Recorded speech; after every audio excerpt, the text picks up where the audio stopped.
सकता है कि अगर उससे पहले इस 18 तारीख से पहले कोई सूचना दिल्ली से कंफर्म सूचना यानी कि कंप्लीट होने से पहले अगर नीतीश कुमार को नहीं मिलती है या नीतीश कुमार को उस ऑप्शन पेपर की तरह नहीं कंपल्सरी पेपर की तरह लेकर के अगर परीक्षा में 2025 के नहीं उतरती है भारतीय जनता पार्टी, तो भारतीय जनता पार्टी के लिए बहुत बड़ा टेंशन का कारण बन सकता है। नीतीश को आप ऑप्शनल विषय में नहीं रख सकते हैं, राहुल गांधी के आने का एक अलग कारण है और इनके आने का कारण अलग है, लेकिन ये संयोग या प्रयोग, और 19 तारीख को भाजपा के भी बड़ी इसका संयोग या प्रयोग, हम तो बार बार बोले ना कि लालू लीला या रामलीला, अगर लालू लीला हो गया तो रामलीला होना तय है। ये बात अब मान के चलिए, क्योंकि नीतीश की नीति के सामने कोई नहीं टिका है। और अगर 18 तारीख को कोई ऐसा फैसला, जैसा कि आपको याद होगा कि पिछली बार नीतीश कुमार ने, लालू प्रसाद ने जो फैसला किया था कि तेजस्वी यादव के हाथ में सारा अधिकार दे दिया था पार्टी का नाम तक चेंज करने के लिए, एक स्थिति ये भी बन गई थी कि कहीं ऐसा तो नहीं कि जदयू और राजद का विलय हो जाएगा और दोनों मर्ज कर जाएंगे और नीतीश कुमार अध्यक्ष बन करके चलाएंगे। ये सभी बातें आपको सुनने को आई होंगी, लेकिन एक बार फिर से वहीं आकर के 1 साल के बाद बिहार खड़ा है और इस बदलाव के पीछे निर्धारित हो गया है 18 जनवरी को। अब इस 18 जनवरी को सबकी निगाहें नीतीश कुमार पर होगी। पैदल जा रहे हैं कि गाड़ी से जा रहे हैं कि फोन पे बात कर रहे हैं, ये सबकी निगाह होगी और होने पर आकर पूरा समीकरण बताया था आपने। उसी पर टिके हुए हैं, क्योंकि नीतीश कुमार ने अब तक जितनी भी सीटें एमएलसी को दी या राज्यसभा भेजा, उस सब में समीकरण सेट करके उन्होंने भेजा। लेकिन अब जो 2025 का चुनाव उनको बिहार में लड़ना है, उसके लिए वो उस जाति, उस समुदाय को अपने पास रखना चाहते हैं जिससे उनको आने वाले समय में वोट मिले। लौकुश समीकरण नीतीश कुमार का सबसे मजबूत समीकरण रहा है और उसी के आधार पर वो अब तक 20 साल से मुख्यमंत्री की कुर्सी पर है। हालांकि इसके साथ साथ एक साइलेंट वोटर भी इनके साथ जुड़ा हुआ है, वो महिलाओं का वोट है, जिसके लिए तय करेंगे कि नेतृत्व कौन करेगा। जबकि आपको पता है कि बार बार भारतीय जनता पार्टी का कोई भी नेता दिल्ली से पटना जब आता है तो वो सीधे कहता है कि हमारे नेता तो नीतीश कुमार है। नीतीश कुमार ने एक बहुत बेहतरीन चीज है कि बिहार की बात होगी तो नाम नीतीश कुमार का होगा। इसके बाद 2020 से 25 वाली बात आप समझ ही गए थे। 2022 में आपको याद होगा कि किस लिए नीतीश कुमार अलग हुए थे, उसी सीएम कुर्सी। नोरमा ग्रुप, जो सोचता है वो करता है, आपके अपने सपनों का आशियाना। नमस्कार, मैं हूं सागर कुमार, भारत लाइव देख रहे हैं आप। सुबह सुबह आप तमाम दर्शकों का बहुत बहुत स्वागत है। देखिए, चर्चा गरम, हम हर रोज की भांति आज भी चर्चा गरम लेकर आए हैं। दिन भर पॉलिटिकल गलियारों में किस बात की चर्चा होगी?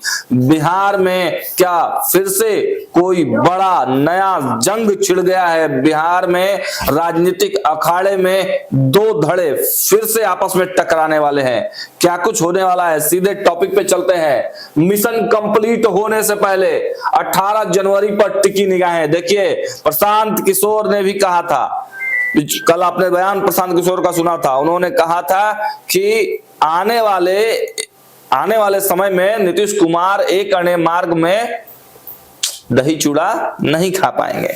क्या उसी का असर है? क्या कुछ और कहानी है? कुछ और विवाद हो गया है? तो सीधे बाबा को बुलाते हैं और देखिए, आज के पूरे टॉपिक में तीर भी है, धनुष भी है, लाठी भी है, सबकी चर्चा बारी बारी से करेंगे। सीधे बाबा को बुलाते हैं। बाबा, पहले तो बहुत बहुत स्वागत है आपका। बहुत बहुत धन्यवाद। बाबा, लालू लीला या होगा रामलीला? मिशन कंप्लीट होने से पहले 18 जनवरी पर टिकी निगाहें, ऐसा कौन सा मिशन कंप्लीट होने वाला बाबा? 2024 के चुनाव से पहले आपको याद होगा कि रामलीला होने वाली थी, खूब चर्चा हो रही थी। और असल में हुआ क्या कि रामलला अपने जो वास्तविक उनका आवास था, निवास था, स्थान था, वहां विराजमान हुए और इसकी खूब चर्चा हुई। इसको लेकर के 2024 के चुनाव से भी जोड़ा गया। लेकिन इस देश की जनता सब कुछ जानती है। जहां उसे जरूरत पड़ती है धर्म की, वहां धर्म के नाम पर आती है जी, बिल्कुल। जहां उसे लोकतंत्र की रक्षा करनी होती है लोकतंत्र की, जहां संविधान की जरूरत होती है संविधान की, जहां समाज की बात होती है समाज के लिए आती है।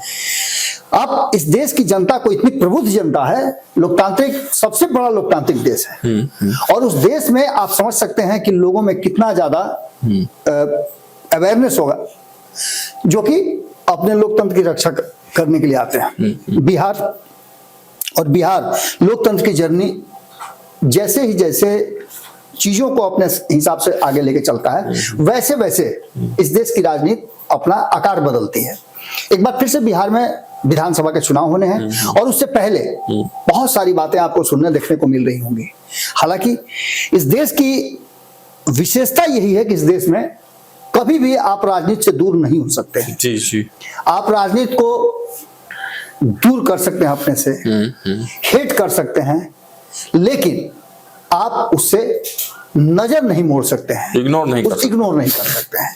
जो परिस्थितियां हैं उस परिस्थिति में आप कहीं भी रहिएगा, देश के दुनिया के किसी कोने में रहिएगा, तो आपको एक नजर जरूर रहेगा कि देश में हो क्या रहा है। बिल्कुल। और देश में क्या हो रहा है तो आप देख ही रहे हैं कि कहीं तीर है, कहीं तलवार है, कहीं कुछ है, कहीं लाठी है। और ये हमारे बिहार का एक अलग तरह का सिनेरियो है जिसके आधार पर हम चुनाव लड़ते आ रहे हैं। नीतीश कुमार अपने तीर को और पिजाने के लिए लोगों से वोट मांगते हैं। तो आप समझ ही रहे हैं कि भारतीय जनता पार्टी का क्या है। नीतीश कुमार को कहा जाता है कि लाठी घुमावन तेल पिलावन वाले लालू प्रसाद है, अपने अक्खड़ भाषा बोलते हैं और उसको लेकर के वो लोगों को अपनी तरफ आकृष्ट करते हैं। लेकिन इस बार की जो परिस्थितियां हैं वो थोड़ी अलग हो गई हैं, क्योंकि नीतीश कुमार 20 साल से इस बिहार में है, 15 साल पहले लालू प्रसाद शासन कर चुके हैं। तो क्या इस बार परिस्थितियां बदलेंगी, जिसकी एक छोटी सी झलक कहीं ना कहीं यहां से आपको मिला था। अमित शाह ने कहा कि हम चुनाव के बाद तय करेंगे कि नेतृत्व कौन करेगा, जबकि आपको पता है कि बार बार भारतीय जनता पार्टी का कोई भी नेता दिल्ली से पटना जब आता है तो वो सीधे कहता है कि हमारे नेता तो नीतीश कुमार है। नीतीश कुमार ने एक बहुत बेहतरीन चीजें कहा जाए तो इस बिहार की राजनीति में किया है, और वो है नीतीश कुमार यात्रा करते हैं। यात्रा के दौरान नीतीश कुमार लोगों से मिलते हैं और उनकी जरूरतों को, जो काम हो रहे हैं उसको देखते हैं, समझते हैं और उस पर वो एक्ट करते हैं। भले ही वो बोले नहीं, लेकिन चीजों को अपने हिसाब से वो अच्छी तरह से देखते, सुनते, समझते हैं। सिंपल सी चीज है कि नीतीश कुमार को आप, जो मैंने पहले कहा कि बिहार की राजनीति को, इस देश की राजनीति को, आप लोकतांत्रिक प्रक्रिया को लव कर सकते हैं, हेट कर सकते हैं, इग्नोर नहीं कर सकते हैं। वैसे ही बिहार और देश की राजनीति में नीतीश कुमार बहुत ही कंपलसरी है। जैसे कंपलसरी सब्जेक्ट नहीं होता है कि उसका परीक्षा आपको देना ही देना है, बाकी ऑप्शनल जितने भी सब्जेक्ट ले लीजिए। तो नीतीश, बिहार की राजनीति की जब भी चर्चा होगी तो नीतीश कुमार के कंपलसरी होने की बात आपको सबसे पहले नजर आने लगी, क्योंकि इनके बिना कोई भी सरकार पिछले 20 साल से तो नहीं चल रही है। ये जिसमें जहां रहते हैं वही सरकार बनती है। बिल्कुल, ये इन्होंने स्थापित कर दिया है। और आगे जो परिस्थितियां बनी है वो कहीं ना कहीं इस बात की तरफ इशारा कर रही है कि आने वाले 2025 से 30 फिर से नीतीश, ये नारा सबने सुना होगा। बिल्कुल। अब इस नारे की कहानी और नारे की हकीकत को समझने चलिएगा तो सबसे पहली बात है कि नीतीश कुमार, जो चीजें आ रही हैं, हम लोगों ने 2-3 दिन से लगातार कर रहे हैं कि दिल्ली में एक तरह से समझिए तो वो खाका तैयार कर लिया गया है जिसमें कौन कितनी सीटों पे लड़ेगा उसका एक रफ एस्टिमेट तैयार कर लिया गया। वो नीतीश कुमार के कॉन्सेंट के लिए भेजा गया है। नीतीश कुमार उस पर क्या एक्शन लेते हैं वो एक अलग बात है, लेकिन उसके साथ साथ आपको बता दें कि नीतीश कुमार सब कुछ से समझौता कर सकते हैं, लेकिन वो अपनी कुर्सी से, सीएम कुर्सी से समझौता नहीं करेंगे। इस बात को कहने के लिए उन्होंने एक पोस्टर भी जारी किया था। हाँ, बिल्कुल। बिहार की बात होगी तो नाम नीतीश कुमार का होगा। इसके बाद 2020 से 25 वाली बात आप समझ ही गए थे। 2022 में आपको याद होगा कि किस लिए नीतीश कुमार अलग हुए थे, उसी सीएम कुर्सी के लिए अलग हुए थे। उनको इस बात का एहसास होने लगा था, और जिस तरह से भारतीय जनता पार्टी एक्ट कर रही थी उनको लगा कि उनकी कुर्सी छीन ली जाएगी, पार्टी खत्म कर दी जाएगी। और ये बात कहते हुए उन्होंने 2022 में अपने आप को अलग किया था। एक तो सबसे बड़ी बात यह है। दूसरी सबसे बड़ी बात यह है कि अब जो वर्तमान परिस्थिति बनी है 2025 के चुनाव को लेकर के, उसकी तैयारियां शुरू हो चुकी हैं। नीतीश कुमार को लेकर के भारतीय जनता पार्टी चाहे जितनी भी बातें कह ले, एनडीए गठबंधन के लोग जितनी भी बातें कह लें, लेकिन सबके मन में है वो सीट शेयरिंग का समझौता, जहां जाकर के सारा चीज अटक जाता है। किसको कितनी सीटें मिलेंगी, क्या तरीका होगा, उसमें भी दाव पेच कौन खेल रहा है, कौन किसका करीबी है, कौन किसका दूर है, ये कहना बड़ा मुश्किल हो जाता है। नीतीश कुमार को इस बात का भी एहसास होगा कि कहीं ऐसा तो नहीं कि भारतीय जनता पार्टी हमको जितनी सीटें दे रही है उन सीटों के अलावा अपने बाकी के लोगों को सीट दे करके और हमको साइड कर दे। ये सभी परिस्थितियां नीतीश कुमार आंकेंगे। 2020 में भी नीतीश कुमार ने इन्हीं परिस्थितियों को आंकते हुए चिराग पासवान को एनडीए से बाहर करवाया था। जो बातें पब्लिक डोमेन में है और जिस बात की चर्चा आज से कुछ दिन पहले तक, 6-7 महीना पहले तक बार बार किया करते थे चिराग पासवान कि नीतीश कुमार नहीं चाहते थे कि मुझे 35 सीटें मिले जी। और यहां भारतीय जनता पार्टी से बड़ी चूक हो गई थी। इसके बाद सीट शेयरिंग के फॉर्मूले पर नीतीश कुमार कहीं ना कहीं आकर के एक जगह अटक जाएंगे। जितने भी फॉर्मूले हम लोग बता रहे हैं, आपको याद होगा कि हमने फॉर्मूला बताया था कि 2024 के आधार पर जो जितनी सीटें लीड कर रहा है उसको उतनी सीटें और शेष जो सीटें बचती है उसमें से सबको डिस्ट्रीब्यूट कर दिया जाएगा। लेकिन नीतीश कुमार का फॉर्मूला हमेशा से 50-50 का रहा है। अच्छा। आप 2015 देख लीजिए, 243 सीटों में उन्होंने 101, 101 और 41 का आंकड़ा किया, यानी अपने सबसे बड़े प्रतिद्वंदी के साथ या पार्टनर के साथ उन्होंने बराबर बराबर का आंकलन किया। 2020 में 121 और 122 का आंकड़ा हुआ, जिसमें नीतीश कुमार ने 122 सीट लेकर के खुद को बड़े भाई के रूप में लिया, यानी वहां भी 50-50 बंटवारा किया। इस बार भी नीतीश कुमार इन सारे आंकड़ों से अलग चाहेंगे कि वो 50-50 ही कराएं और जितनी भारतीय जनता पार्टी सीटों पर लड़े उससे ज्यादा सीटों पे ये लड़े। बिल्कुल बिल्कुल, बड़े भाई की भूमिका निश्चित रूप से ये इनकी भूमिका होगी। और उसमें भी जो आंकड़े आ रहे हैं कि 100 से कम सीटों पर नीतीश कुमार को भरोसा करना पड़ेगा, यहां पर आकर के थोड़ा सा मामला अटकता हुआ दिखाई दे रहा है। और यही वो समय है जहां नीतीश कुमार लालू लीला और रामलीला के बीच में फंस गया तय करेंगे। सबसे बड़ी बात यह है कि लालू प्रसाद के साथ जाना एक नियति का चक्र हो सकता है। सरकार को बचाने के लिए, अपनी कुर्सी बचाने के लिए जा सकते हैं, लेकिन स्वेच्छा से अगर कहा जाए तो कभी भी नीतीश कुमार ने कहा है कि वो लालू प्रसाद के साथ नहीं जाते हैं, वो एक मजबूरी होती है। इसके साथ साथ जो सबसे बड़ी बात है जो सामने आ रही है उसमें नीतीश कुमार कई ऐसी बातें हैं जिसमें दिल्ली यात्रा, इस दिल्ली यात्रा को भी जोड़ के देखा जा रहा है नीतीश कुमार के पूरे प्रक्रिया से। दिल्ली यात्रा के बाद आप देखिएगा कि मोदी और शाह दोनों जो हैं चुप्पी साधे हुए हैं और वहीं नीतीश कुमार भी चुप्पी साधे हुए हैं। किसी भी विषय पर नीतीश कुमार कुछ भी नहीं बोल रहे हैं, जबकि वो पब्लिक के बीच में रह रहे हैं, पब्लिक के साथ वो इंटरेक्ट कर रहे हैं, लेकिन बिहार की सियासत पर और देश की सियासत पर, बाकी चीजों पर एकदम मौन साधे हुए हैं। यानी कि नीतीश कुमार ये बताने की कोशिश कर रहे हैं कि जो करना है हमने बता दिया है, आप उस पर आप एक्ट कीजिए, तब हमसे बात कीजिए। तीसरी सबसे महत्वपूर्ण बात कि ये सब कुछ तो हो ही रहा है।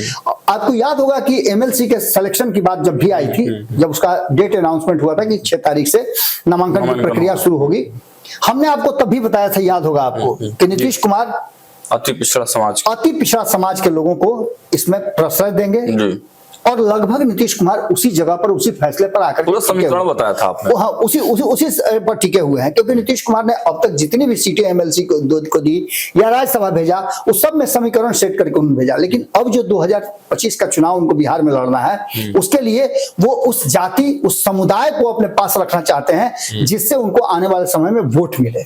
लौकुश समीकरण नीतीश कुमार का सबसे मजबूत समीकरण रहा है और उसी के आधार पर वो अब तक 20 साल से मुख्यमंत्री की कुर्सी पर है। हालांकि इसके साथ साथ एक साइलेंट वोटर भी इनके साथ जुड़ा हुआ है, वो महिलाओं का वोट है, जिसके लिए वो प्रगति यात्रा कर रहे हैं। नाम बदला है, उसकी तासीर नहीं बदली है। पहले था महिला संवाद यात्रा, संवाद तो आज ही महिलाओं से कर रहे हैं, लेकिन नाम उसका बदल करके प्रगति यात्रा कर दिया है। योजना कोई 2500 रुपया मंथली देने के लिए कर रहा था और ये पूरा झोला लेकर के जाते हैं, उछल देते हैं। आपने देखा होगा जितनी भी यात्राएं की है, जिन जिन क्षेत्रों में गए हैं वहां बोरा लेकर के जाते हैं, बिल्कुल, और उसको जाके उछल रहे हैं। कई योजनाएं, करोड़ों की, अरबों की योजनाएं शुरू हो गई हैं। तो ये एक रास्ता है और इस रास्ते को लेकर के नीतीश कुमार अपना जो सिक्का है वो मजबूत कर रहे हैं। एमएलसी में धानुक समाज से किसी को चुन करके ले आना, ये उस समीकरण को और मजबूत करना होगा, क्योंकि कुशवाहा समाज पर आपने देखा होगा कि इधर बीच में लालू प्रसाद बहुत मजबूती से पकड़ बना रहे थे। लोकसभा चुनाव में आपने देखा होगा नीतीश कुमार इन सब चीजों को बहुत माइंडरोटली वॉच करते हैं और उसका नतीजा कि नीतीश कुमार रणनीति बनाते हैं। और उन्होंने यही कारण है कि धानुक समाज के नेता को दिया है कि बिहार में और खास करके जिस क्षेत्र में नीतीश कुमार थोड़े कमजोर पड़ रहे हैं, वहां धानुक समाज का एक अच्छा खासा होल्ड है और मनीष वर्मा के करीबी भी है। बिल्कुल, तो ये सभी चीजें घुमा फिरा करके, और पुराने कार्यकर्ता भी रहे हैं, इससे होगा क्या कि आपकी पार्टी में भी एक बूस्टअप आता है, हाँ, कार्यकर्ताओं का मनोबल बढ़ता है कि यहाँ कोई परिवार नहीं है भैया। हम बार बार कर रहे थे कि इसमें मनीष वर्मा हो सकते हैं, उनके पुत्र हो सकते हैं, लेकिन आपको बता दें कि सबसे बड़ी बात है कि जो ललन प्रसाद को इन्होंने दिया है, उस ललन प्रसाद के साथ एक बहुत अच्छी बात जुड़ी हुई है कि वो नीतीश कुमार जिस क्षेत्र पे नजर भिड़ाए हुए हैं 2025 के चुनाव में किसको उतारना है और कैसे उतारना है, उस क्षेत्र में पहले वो वहां के कार्य को देख चुके हैं और प्रभारी भी रह चुके हैं। तो इसका मतलब आप समझ सकते हैं कि इसका असर और इम्पैक्ट क्या होगा। बिल्कुल बिल्कुल। नीतीश कुमार ने बहुत ही साइलेंट दाव खेला है और वो दाव बुरी तरह से नजर आ रहा है। इसके बाद अगर बात करें हम, तो नीतीश कुमार 3-4 चीजें बहुत महत्वपूर्ण जानते हैं। नीतीश कुमार हमेशा पॉकेट में माचिस रखते हैं, जबकि वो कोई नशा नहीं करते हैं। बिल्कुल। लेकिन जब जरूरत महसूस होती है आस्ते से निकालते हैं माचिस और उसको जला करके छोड़ देते हैं, वहां से आग होना शुरू हो जाता है और थोड़ी देर के बाद उसी रास्ते से गुजरते हैं, जग में पानी रखते हैं, उस पर डाल करके और फिर आगे बढ़ जाते हैं। जब कुछ देर बाद धुआं होता है तो नीतीश कुमार कहते हैं पता है क्या, वहां धुआं है, आग जरूर लगी हो। बिल्कुल। यानी सब ही न चाहो तो राम गोसाई, नीतीश कुमार, बिल्कुल नीतीश कुमार अपने आग लगाते हैं, अपने बुझाते हैं और अपने धुआं भी करते हैं। अब इन सारी बातों के साथ साथ एक जो सबसे महत्वपूर्ण बात लालू लीला और रामलीला के बीच में फंसा हुआ है, ये आपने बार बार सुना होगा कि 15 तारीख को 15 जनवरी के दही चूड़ा के बाद क्या होगा। बड़ा सवाल है, बड़ा सवाल है। इस सवाल का जवाब खोजने के लिए आपको नीतीश कुमार की तरफ जब देखिएगा तो नीतीश कुमार ने अपना तीर छोड़ दिया है। देखिए पकड़े हुए नहीं है, छोड़े हुए हैं, छोड़ दिया है। बिल्कुल। किधर छोड़े हुए हैं? अमित शाह के तरफ। अमित शाह क्या कर रहे हैं? अभी अपना तीर कमान, और उनका तीर कहाँ है? आसमानी चला रहे हैं। आसमान के सब चला रहे हैं। इसका मतलब आप समझ रहे हैं, इन दोनों के बीच की लड़ाई अगर नहीं सलट पाई तो रामलीला नहीं होगा, लालू लीला होगा। और लालू लीला का समय निर्धारित हो गया है 18 जनवरी को। अब इस 18 जनवरी को सबकी निगाहें नीतीश कुमार पर होगी। पैदल जा रहे हैं कि गाड़ी से जा रहे हैं कि फोन पे बात कर रहे हैं, ये सबकी निगाह होगी। और हो सकता है कि अगर उससे पहले इस 18 तारीख से पहले कोई सूचना दिल्ली से कंफर्म सूचना यानी कि कंप्लीट होने से पहले अगर नीतीश कुमार को नहीं मिलती है या नीतीश कुमार को उस ऑप्शन पेपर की तरह नहीं, कंपल्सरी पेपर की तरह लेकर के अगर परीक्षा में 2025 के नहीं उतरती है भारतीय जनता पार्टी, तो भारतीय जनता पार्टी के लिए बहुत बड़ा टेंशन का कारण बन सकता है। नीतीश को आप ऑप्शनल विषय में नहीं रख सकते हैं, नहीं रख सकते हैं, नहीं रख सकते। 18 तारीख वाला जो मैटर है बाबा, इसमें राष्ट्रीय जनता दल तो एक्टिव मोड में उस दिन बड़ा फैसला लेने के फिराक में है। राहुल गांधी भी आने वाले हैं 18 तारीख। देखिए राहुल गांधी के आने का एक अलग कारण है और इनके आने का कारण अलग है, लेकिन ये संयोग या प्रयोग। और 19 तारीख को भाजपा के भी बड़ी इसका संयोग या प्रयोग, हम तो बार बार बोले ना कि लालू लीला या रामलीला। अगर लालू लीला हो गया तो रामलीला होना तय है, ये बात अब मान के चलिए, क्योंकि नीतीश की नीति के सामने कोई नहीं टिका है। और अगर 18 तारीख को कोई ऐसा फैसला, जैसा कि आपको याद होगा कि पिछली बार नीतीश कुमार ने, लालू प्रसाद ने जो फैसला किया था कि तेजस्वी यादव के हाथ में सारा अधिकार दे दिया था पार्टी का नाम तक चेंज करने के लिए, एक स्थिति ये भी बन गई थी कि कहीं ऐसा तो नहीं कि जदयू और राजद का विलय हो जाएगा और दोनों मर्ज कर जाएंगे और नीतीश कुमार अध्यक्ष बन करके चलाएंगे। ये सभी बातें आपको सुनने को आई होंगी, लेकिन एक बार फिर से वहीं आकर के 1 साल के बाद बिहार खड़ा है। और इस बदलाव के पीछे सिंपल सी बात है कि आप नीतीश कुमार को कंपल्सरी विषय में रखिए, ऑप्शनल विषय में मत रखिए, नहीं तो क्या होगा पता है ना, वही बीपीएससी 17वीं परीक्षा की तरह स्ट्राइक होगा, धरना होगा, आमरण अनशन होगा, सत्याग्रह होगा और नीतीश कुमार अपना खेल खेल जाएंगे। खेल हो जाएगा, बिल्कुल खेला हो जाएगा, बिल्कुल खेला हो जाएगा। लालू लीला पर ध्यान दीजिए या फिर रामलीला कीजिए। रामलीला के तो नीतीश कुमार मुरीद हैं ही। आपने देखा होगा कि तीर उर छोड़ते हैं दशहरा के दिन। जी जी बिल्कुल, वो सब तस्वीर वायरल हुई थी। अब जो तीर कोई छोड़ा है इन्होंने, वो असर करता है कि नहीं करता है, इन्होंने साफ इशारा कर दिया है कि अमित शाह वाले माने जो उनका तरीका है या फिर उनका जो तय किया हुआ मानक है, उस मानक पर तो वो काम नहीं करेंगे। नीतीश कुमार अपनी शर्तों पर राजनीति करने के लिए जाने जाते हैं और इस बार भी नीतीश अपनी शर्तों पर करेंगे। अब भाजपा को फैसला करना है कि लालू लीला देखेगा या रामलीला देखेगा। चलिए, अब भाजपा को फैसला करना है, लालू लीला या फिर रामलीला। बाबा ने चर्चा गरम में साफ साफ बता दिया है कि क्या कुछ गरम है, क्यों आज दिन भर जो माहौल है, और आज ही दिन भर नहीं, 18 जनवरी तक ये चर्चा गरम रहेगा कि क्या होने वाला है, क्या हो सकता है। नीतीश कुमार भले ही 2-3 दिन से जो कुछ भी बोले, लेकिन ये तो ट्रेंड रहा है। नीतीश कुमार ने क्या कुछ कहा है जब जिस गठबंधन के साथ में रहते हैं, दूसरे गठबंधन के बारे में क्या कुछ कहते हैं और फिर अचानक से पलट जाते हैं, यह तो पूरा बिहार और देश जानता है। इसलिए कभी भी कुछ भी हो सकता है, ये चर्चा तो गर्म रहेगी और अभी तक नहीं, पूरे 18 जनवरी तक ये चर्चा गर्म रहेगी। फिलहाल इस वीडियो में इतना ही। देखते रहिए भारत लाइव। बहुत बहुत धन्यवाद। आपके सपनों को हमने सजाया है, ई होम्स पैनोरामा को हमने बनाया है। ई होम्स मेरा एक सपना था जिस पे मैं पिछले 4 साल से काम कर रहा था। हमने जो बनाया है वो सबने है माना। ई होम्स पैनोरामा में हो आपका भी आशियाना। और फाइनली हमने 2021 में इस प्रोजेक्ट को लॉन्च किया। बहुत लोग अप्रिशिएट कर रहे हैं कि पूर्णिया जैसे शहर में, बिहार के, एक तो बिहार की बात करें उसमें भी पूर्णिया जैसे छोटे जगह में इस तरह का लाइफस्टाइल देना, ये सुन के हम लोगों को बहुत अच्छा लगता है। ई होम्स में हमने कुछ और भी किया है, जैसे हम जिस जगह में रह रहे हैं हमारे फैमिली सिक्योर हो, उनको सिक्योरिटी का ध्यान में रखा है। आपकी सुविधा और सुरक्षा आपके लिए खास है, ये आपका विश्वास है। इसमें आर्टिफिशियल इंटेलिजेंस का 7 लेयर सिक्योरिटी का हमने इस्तेमाल किया है। लस ग्रीन कैंपस को बनाया है। यदि हमारा बाउंड्री वाल है तो वो वर्टिकल गार्डन है। ये जितनी भी फैसिलिटी होता है एक इंटरनेशनल टाउनशिप में, ई होम्स है, ये हम लोग विश्वास नहीं कर पा रहे हैं। जो भी हमारे मित्र दोस्त या जो भी हमारे बाहर के बाहर आते हैं तो हम लोगों को बहुत अच्छा सुनने को मिलता है और बहुत अच्छा क्रेडिट मिल रहा है। वो सारा हमने सिर्फ एक बिल्डिंग नहीं बनाया, हमें एक बहुत अच्छा लाइफस्टाइल दिया ई होम्स में, और मेरा एक सपना था जिसको मैं आज फुलफिल होते हुए देख पा रहा हूँ। ये आपका आवास है। ई होम्स पैनोरामा में अब आपका निवास है। E Homes Panorama, luxurious lifestyle redefined. Panorama group, जो सोचता है वो करता है। अगर ये वीडियो पसंद आई और वह बिहार के राजनीति और बिहारियत से सरोकार रखेनी तो सब्सक्राइब बटन दबा के चैनल के सब्सक्राइब कर ली। ओजे एगो घंटी बा, ओकरा बटन दबा देला से कुल सटीक और मारक खबर रुआ मुफ्त में मिल जाई।